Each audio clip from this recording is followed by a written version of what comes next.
The sound of metal tearing itself apart is something you don't forget. It wasn't just a crack or a snap. It was a deep, ugly crunch that echoed off the glass walls of the conference room and made everyone go silent at once. For a heartbeat, 30 people stopped breathing. My prototype, 4 months of night shifts in my garage, 2 paychecks worth of titanium, dozens of sketches stained with coffee and machine oil, collapsed in on itself as Madison's fist drove straight into its frame. Custom joints broke loose. Actuators bounced across the glass table and rained onto the carpet. One curved arm, perfectly machined to within a hair's width, rolled in a sad slow arc before disappearing under a chair. Nobody moved. Then Madison straightened, shook out her hand like she'd just slapped a cheap printer, and let out a light, rehearsed laugh. "See?" she said, turning toward the head of the table like this was part of some planned bit. "This is exactly what I've been warning you about, David. Overbuilt, overcomplicated, totally unrealistic for today's market." I was still staring at the hollow shell on the table, trying to make my brain accept what my eyes were seeing. "You just destroyed a working prototype," I said. My voice sounded distant, like it belonged to someone at the other end of a tunnel. "Relax, Mac," she said, without even glancing at me. "Steel tech can absorb one failed experiment." Failed experiment. That failed experiment had survived dust tests, impact tests, temperature swings from freezing to Texas summer. It had been designed to work in places where electricity wasn't a given, where firmware update was a joke, not a solution. But none of that mattered now. What mattered was the man at the head of the table. David Kessler, 60 maybe, silver hair, lined face, shoulders still carrying the posture of someone who'd worn a uniform a long time ago. Chairman of the largest Veterans Assistance Foundation in the country. A man who decided which technologies made it into clinics and outposts in 40-plus countries. He was looking at the wreckage like he'd seen this dance before. Flashy manager, road-worn engineer, something important ground between them. "This doesn't represent our true direction," Madison said, beaming that polished, investor-safe smile at him. "Our division is fully committed to smart, connected devices. I'll personally oversee a new concept for your foundation, lighter, sleeker, fully integrated with your data systems." I could feel heat rising up my neck. "Those parts are custom," I said, forcing my jaw to unclench. "We should at least. Maintenance will handle it," she cut in, finally flicking a glance my way like I was an intern who'd spoken out of turn. "You can't cling to sunk costs, Mac. The engineering committee already agreed this path wasn't viable." I looked at her. "You never submitted my full documentation to the committee. You told me the review meeting was next week." For a fraction of a second, less than a blink, her eyes flinched. Then she shrugged. "I made an executive decision to fast-track it. Your approach doesn't match where the industry is heading. You know that." I did know where the industry was heading. I just also knew where the real world still was. In my head, a different room played on repeat. Not glass walls and ergonomic chairs. A concrete bunker. Desert heat trying to bake through the walls. Sand getting into everything. The kind of place where you stop trusting anything with a battery after the third time it dies when you need it most. I was 25 on my second tour with the Army Corps of Engineers. We'd been sent out to fix a water pump in a village that hadn't seen rain in months. Somebody back home had decided a smart pumping solution was the way to go: solar-powered, cloud-connected, remote monitoring, the whole buzzword checklist. It failed in 48 hours. Sand in the housing. Condensation in the panel. Software glitch nobody on site could debug. The only thing that kept that village alive? An old manual pump a local mechanic had patched together with scrap parts and stubbornness. It squeaked. It rattled. But it worked when nothing else did. That day rewired my brain. Simple wasn't primitive. Simple was survivable. Years later, sitting in that air-conditioned conference room, watching my mechanically adaptive prototype crumble under a manicured fist, I couldn't stop thinking about that pump. About the guys I'd served with who'd come home in wheelchairs that needed more electricity and less dirt than any place they actually lived. About my buddy Reyes, who joked about his V-issue chair having a more complicated personality than he did because it would die randomly whenever humidity changed. I had designed this system for them. For the people Madison didn't bother to picture when she said, "Market." "Mister?" David said suddenly, breaking the silence that had settled over my corner of the table. "Rodriguez." Madison jumped in. "Marcus is one of our senior engineers. Very talented. But sometimes he gets a little too." "Mac," I said, not taking my eyes off him. "Everyone calls me Mac." His gaze was sharp, steady. The kind of look that says, "I've been told stories like this before. They didn't end well." "Do you have a card, Mac?" he asked. For a second, I almost laughed. 6 months earlier, after my promotion, Madison had promised to order official company business cards for me. They never materialized. Every time I reminded her, she waved it off. "Cards are old school," she'd say. "LinkedIn is enough." So I'd gone to a copy shop and printed my own. Cheap cardstock. Simple font. No fancy logo. They suddenly felt more real than anything else in that room. I pulled one out, handed it to him. My fingers were steady. His hand was warm and dry, grip firm. "Thank you," he said quietly. Not to Madison. To me. She stepped in quickly, smile strained at the edges. As I mentioned, our actual roadmap focuses on optimized electronic frameworks. Mac's prototype was a passion project. It's not reflective of our strategic direction. David slid my card into his jacket pocket. "I appreciate the clarification," he said. "I'll be in touch about next steps." He rose. Madison walked him to the door, talking at him the whole way. Something about seamless integration, predictive analytics, donor visibility. Corporate poetry. Nothing about pumps in deserts or dead batteries in refugee camps. When the door clicked shut, her tone changed. "Leave the parts," she said, checking her watch. "Facilities will clean up. You can be more productive elsewhere." I was already kneeling on the carpet, gathering scattered components. Custom-cut plates. Precision bearings. That curved titanium arm with a new dent where her fist had landed. "These aren't scrap," I said. "I paid for half this material myself because procurement kept reprioritizing the budget." "That project is over," she replied flatly. "Officially. Tomorrow you'll start with Carlos on sensor calibration. There's a good chance to regroup. Reset expectations." "That's a demotion," I said. "It's a lateral shift," she corrected. "And frankly, after today, you should be grateful it's not worse. Clients don't like scenes." "I didn't make a scene," I said quietly. "No," she said, already heading to the door. "But your design did." She left. I stayed, fingers moving automatically, collecting pieces that no one in this building believed in but me. When I stood, I slipped the dented titanium arm into my bag instead of the trash bin.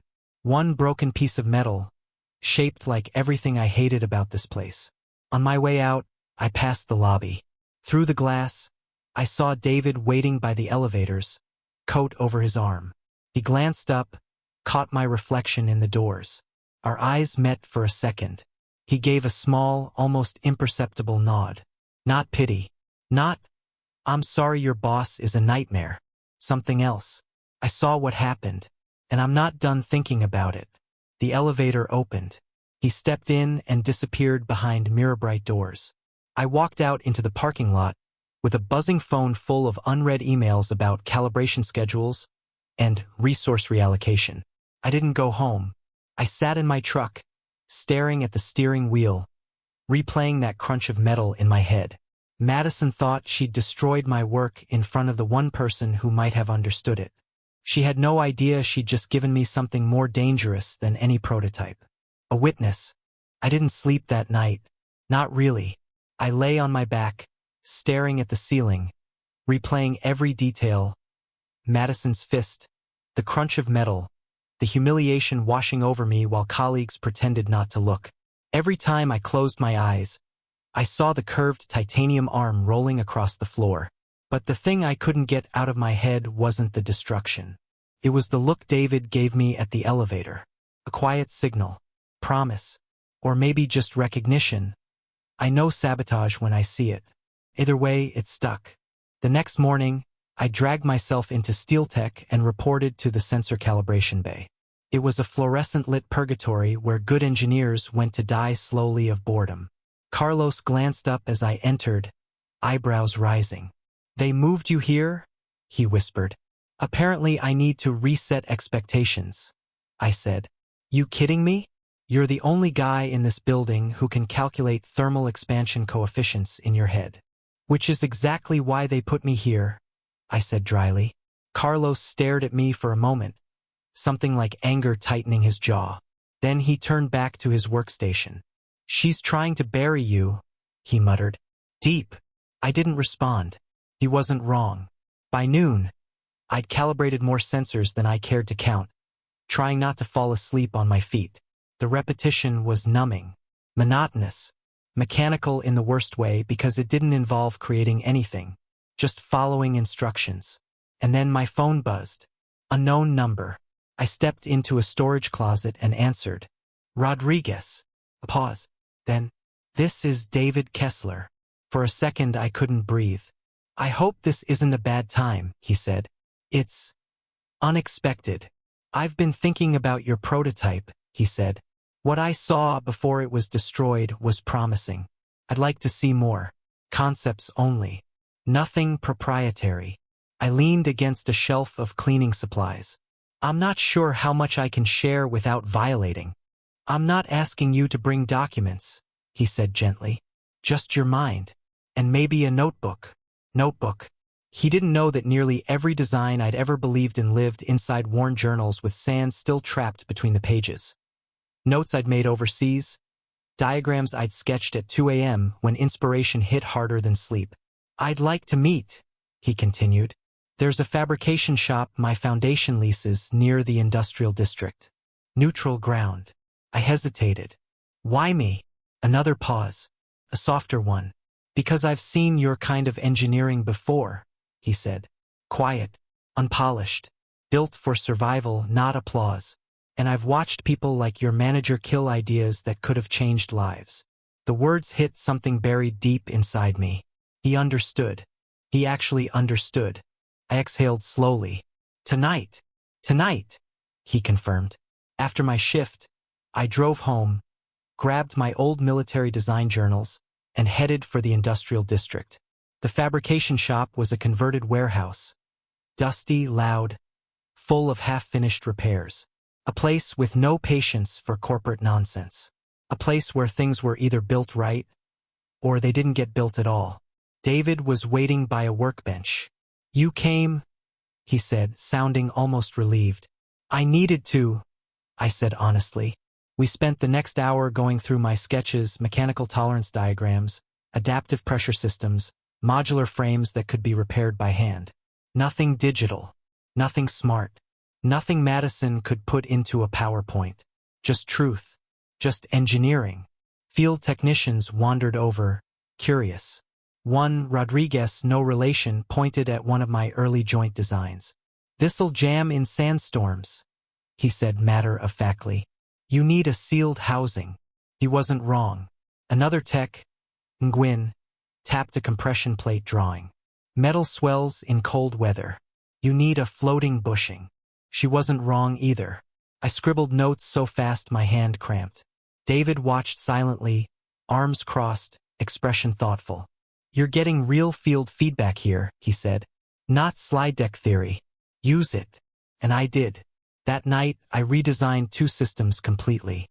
By midnight, I had grease on my shirt, metal dust in my hair, and something in my chest I hadn't felt in nearly 2 years. Purpose. For the next 3 weeks, I lived a double life.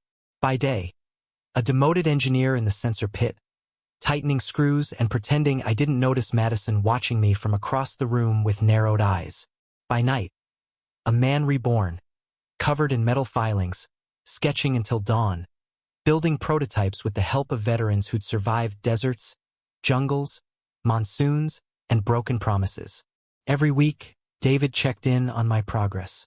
Every day, I felt myself inching closer to something huge, something alive. something Madison had no control over. But she sensed something was off. One evening, around 9:17 p.m., I got a notification, a building security ping, the kind only team leads received. Someone had accessed my workstation. Not files, login logs, tracing when I'd been online, when I'd been off-grid, trying to figure out what I was doing after hours. A chill crawled up my spine. She wasn't just suspicious. She was hunting. The next day, Carlos leaned in close while we were recalibrating sensors. "You okay?" he whispered. "Not really." He studied my face for a long moment. Then he spoke quietly, seriously. "You're working on something," he said. "Something real. And I don't need to know what it is. Just don't let her crush you. If you need someone in your corner, I'm here." That meant more than he would ever know. A week before the conference, David called me into the shop's back office. There was a stack of documents on the desk. My employment contract, my discharge records, timestamps from old notebooks. "Our legal team reviewed everything," he said. "Your core concepts are yours. Predating steel tech. Protected." I exhaled so hard my shoulders slumped. "Good," I said. "Because if she thinks I'll go down quietly—" "Oh, she's not thinking quietly," David interrupted, sliding a document toward me. "Look at this." It was a conference program for a Defense Innovation Summit Madison had spoken at just weeks earlier. There, in print, she had taken credit for mechanical designs she'd never touched, called them her early concepts, claimed her team had tested and abandoned them. My stomach turned. "She's preparing to bury you publicly," David said. "We need to be ready."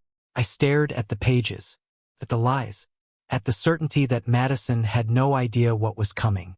And for the first time, I felt something shift inside me. Not anger, not revenge, conviction. I would not just defend myself. I would expose the entire rotten structure she'd built her career on. "I'll build the prototypes," I said. "All 8. David smiled. "I never doubted you would." At 1:40 a.m., I tightened the last bolt on the 8th system. My hands were shaking from exhaustion, but my heart felt steadier than it had in years. 8 machines, 8 truths, 8 reasons she would never own my work again. David walked over, hands in his pockets. "You ready for tomorrow?" he asked. I wiped sweat from my forehead. "I've been ready for a long time. I just never had the chance." "You do now," he said. I shut off the shop lights, the prototypes standing behind me in the dark like quiet soldiers waiting for orders. Tomorrow, they'd speak louder than I ever could. By the time the sun rose on conference day, the storm that had been building across central Texas finally began rolling in, thunder grumbling in the distance like something waking up hungry. I pulled into the Austin Convention Center's loading bay with my truck bed full of prototypes wrapped under heavy-duty tarps. 8 machines, 8 truths, 8 reasons someone's grip on power was about to slip. David arrived a few minutes later in that old, beat-up SUV of his, proof that the man practiced what he preached, reliability over flash. He handed me a thermos of coffee. "You look like you've been awake for a decade," he said. "I feel like it," I replied. He smiled, tight, knowing, battle-tested. "Good. Only people who suffer for their work build things worth showing." By 7 a.m., we were inside Hall C. The convention center buzzed with early prep energy. Forklifts beeping, fabric banners unfurling, teams rushing to polish displays before attendees flooded in. Everywhere you looked, companies showed off sleek, smart devices. Chrome exoskeletons, powered gloves with built-in AI, mobility platforms with more touchscreens than a Tesla dashboard. Meanwhile, behind 3 gray partition walls, we set up something very different. No LEDs, no charging ports, no software logos, just steel, bearings, gears, truth. David insisted on keeping everything hidden until the exact moment of my slot. "Suspense builds interest," he said, "and interest builds pressure. Pressure makes truth harder to ignore." I had no idea how right he was. Around noon, attendees began flowing through the floor, military procurement officers, heads of VA hospitals, NGO directors, engineers from Europe and Asia, even a few politicians pretending to understand anything they were looking at. And then I saw her. Madison. She walked in flanked by two SteelTech executives, wearing the navy blazer she always saved for high-profile events. Her smile was bright, confident, polished, the exact opposite of how I'd felt when she crushed my prototype under her fist. She moved through the hall like she owned it, shaking hands, laughing politely, pointing out SteelTech's latest, smart mobility suite, like she designed it with her bare hands. A few executives gathered around her exoskeleton display, listening to her explain the future of connected assistive systems in that sales-optimized voice she'd perfected. They nodded respectfully. She thrived off that kind of attention. She didn't know her stage was built on stolen lumber. She didn't know I was 20 feet away behind a wall, tightening bolts on the future she'd tried to bury. She didn't know the clock on her facade was already ticking. At 2:24 p.m., a volunteer gave David the signal.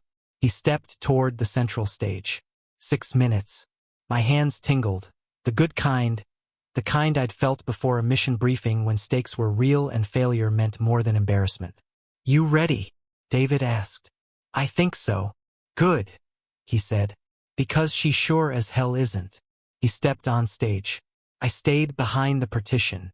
"Good afternoon," David said, voice carrying through the hall. "Today's demonstration isn't about aesthetics. It isn't about new buzzwords or expensive technology." People turned. Conversations faded. Even the whir of nearby motors seemed to quiet. "It's about equipment that works when nothing else does," he continued. "In jungles, in deserts, in storms, in rural clinics with no power grid, in places where veterans aren't asking for miracles, they're asking for reliability." His eyes flicked just briefly toward the partitions. "Our presenter understands this problem intimately. Please welcome Senior Engineer, Mac Rodriguez." The crowd murmured. The walls rolled open, and every head turned. 8 machines stood before them. Not elegant, not shiny, not pretending to be futuristic, but powerful in their brutal honesty. Steel frames, thoughtful tolerances, harmonious mechanical motion, systems that didn't need electricity because life doesn't pause when the power goes out. I stepped out into the open. Right away, I saw her. Madison was in the front cluster of attendees, lips parting, eyebrows shooting up, a brochure slipping from her fingers. Her face drained so fast it was almost comical. Shock, recognition, then panic. The crowd surged toward the prototypes before she could move. "These systems," I said, voice steady, "were built around one principle: technology should never fail the people who depend on it most." I grabbed the lever on prototype 1. The mechanical assembly shifted automatically as I placed objects of different sizes into the chute. No sensors, no motors, no calibration. Just engineered balance. Fully mechanical. Zero electronics. No software. No charging. Automatic adjustment. A murmur rippled through the audience. Questions fired almost instantly. How does it perform under dust exposure? What about cold weather swelling? Service intervals? Material sourcing? Field repairability? I answered each question clearly, demonstrating each mechanism with my own hands. Nothing hidden. Nothing theoretical. Everything real. A lieutenant commander stepped up to inspect the compression system. "Could this be serviced on a forward operating base?" "With 3 tools and an hour," I said. He let out a low whistle. A VA director tested the quality control mechanism. It flagged a microscopic defect instantly, no cameras, no software. "That shouldn't be possible without electronics," she said. "It's possible if you engineer the tolerances right," I replied. At some point, I saw a cluster of industry engineers elbowing forward, arguing over which part of the system was the most innovative. And behind them, trying to squeeze through the bodies, Madison. She couldn't get close. People were genuinely too interested in the truth she'd tried to kill. Midway through the demo, a familiar voice spoke behind me. "Remarkable," he said. "Absolutely remarkable." I turned. Preston Caldwell, founder of SteelTech, stood with David at his side. My stomach tightened. He ran a hand across the primary prototype like someone recognizing craftsmanship they'd forgotten existed. Interesting, he said. Considering your manager informed the entire defense community that mechanical systems like this were a dead end, a path her team had explored and abandoned. My jaw clenched. She said that. David tapped his tablet. She said they were her early designs. Silence dropped over my thoughts like a hammer. She took credit for my work? I asked. Preston's eyes hardened. Not angry, disappointed. That was worse. She misrepresented Steel Tech, he said, misled clients, dismissed innovation, and claimed expertise she doesn't have. He looked toward the crowd, toward Madison, who froze mid-step as his gaze hit her. The look on her face wasn't shock anymore. It was the dawning realization that the floor beneath her had vanished. Mac, Preston said quietly, be at the executive conference room tomorrow morning. I nodded. He didn't smile. He didn't need to. The truth had already begun its work. As the crowd dispersed, David leaned close to me. Tomorrow won't be pretty, he said, but it will be necessary. I looked toward the far side of the hall, where Madison stood alone, eyes darting, breath shallow, hands trembling as she tried to collect herself.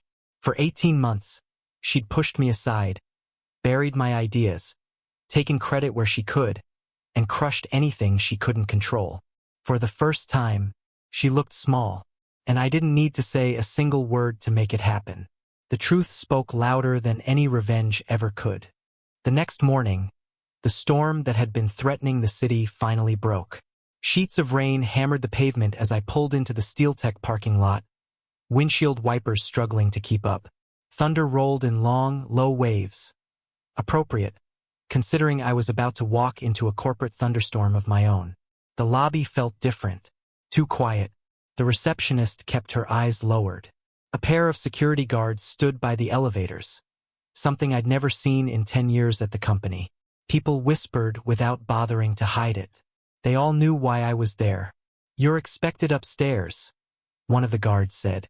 Executive conference room. The elevator ride was suffocatingly slow. My heart didn't pound. It just sat heavy in my chest, steady and unshakable. Not fear, not anticipation, something closer to acceptance. And something deeper, justice finally catching up. When the doors slid open, the second security guard escorted me down the hallway. He opened the double doors. Inside, the room was already full. Preston Caldwell, founder of Steel Tech, sat at the head of the table, hands folded, expression carved from stone. On his right, David Kessler, calm, confident, unmovable. On his left, Patricia Webb, general counsel, tablet out, documents ready. And at the far end, looking like a storm victim herself, Madison.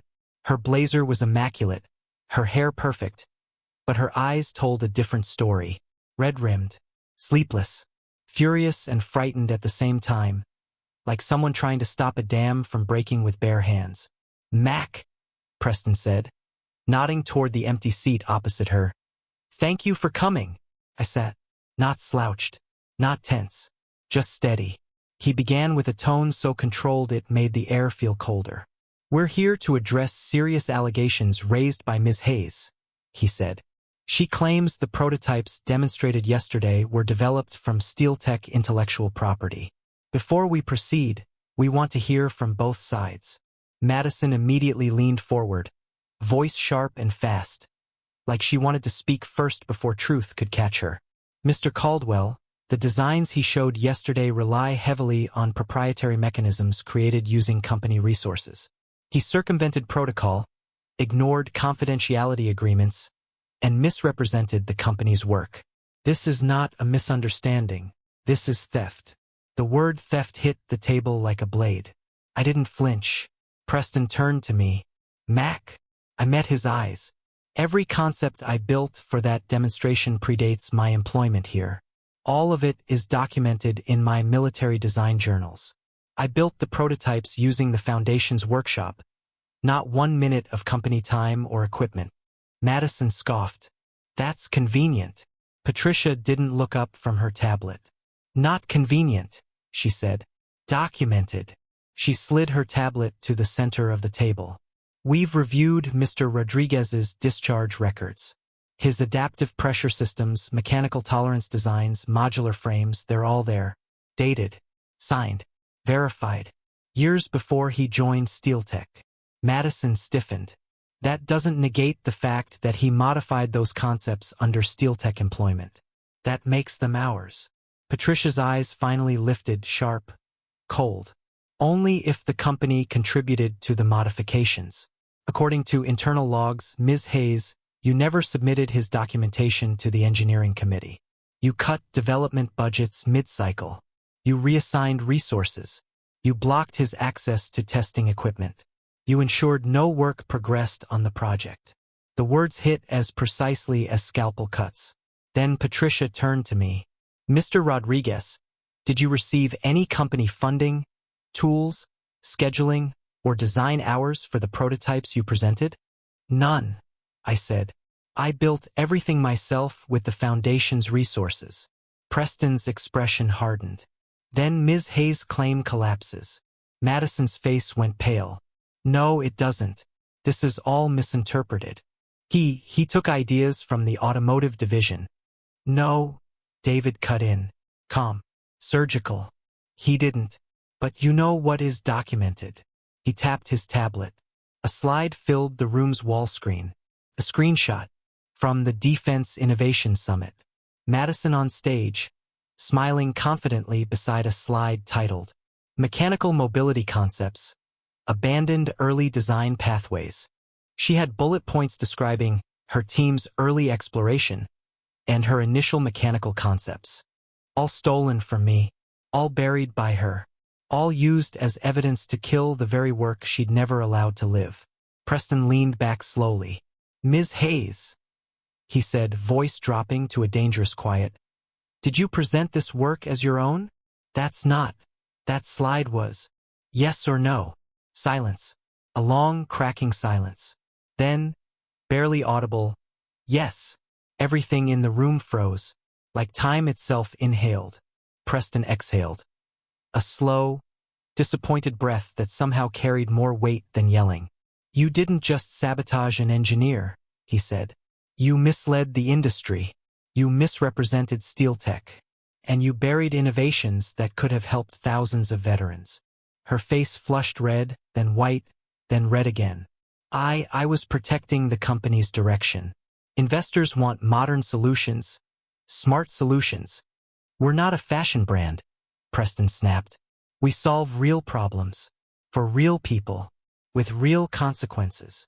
David added, Max designs could change lives in places where your smart solutions won't last 24 hours. Madison turned to me then, her expression twisting into something desperate. Mac, you don't have to do this. We can fix this.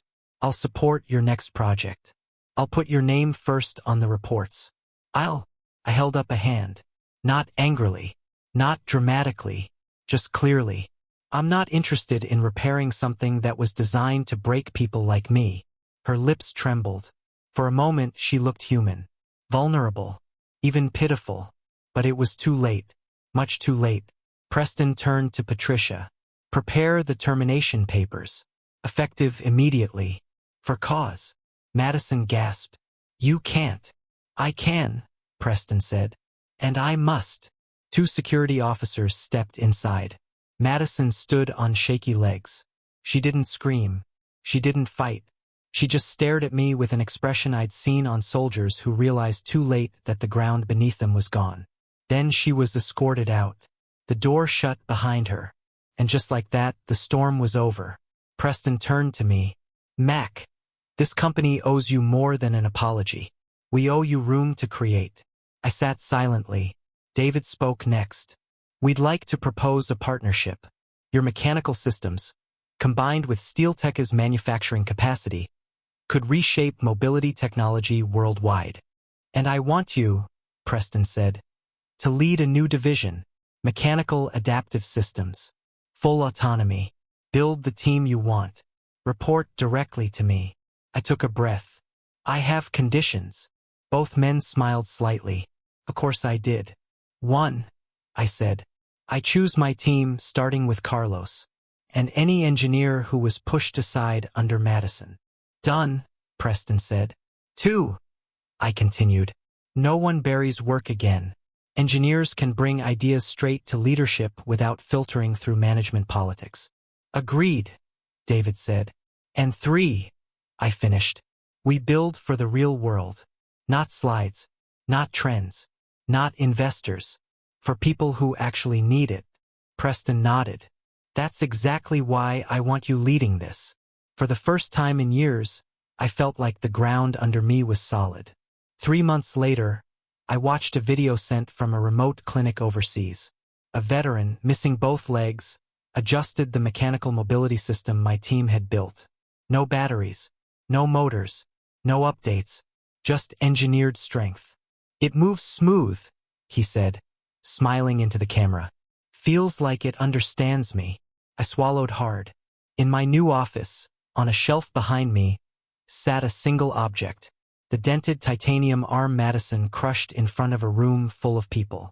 Next to it sat the perfected version, smooth, strong, ready for the world. One broken reminder of who I used to be. One whole piece of who I'd become. Sometimes the strongest revenge isn't destroying someone. It's building something better than they ever thought you could. Something they can never take credit for. Something that survives.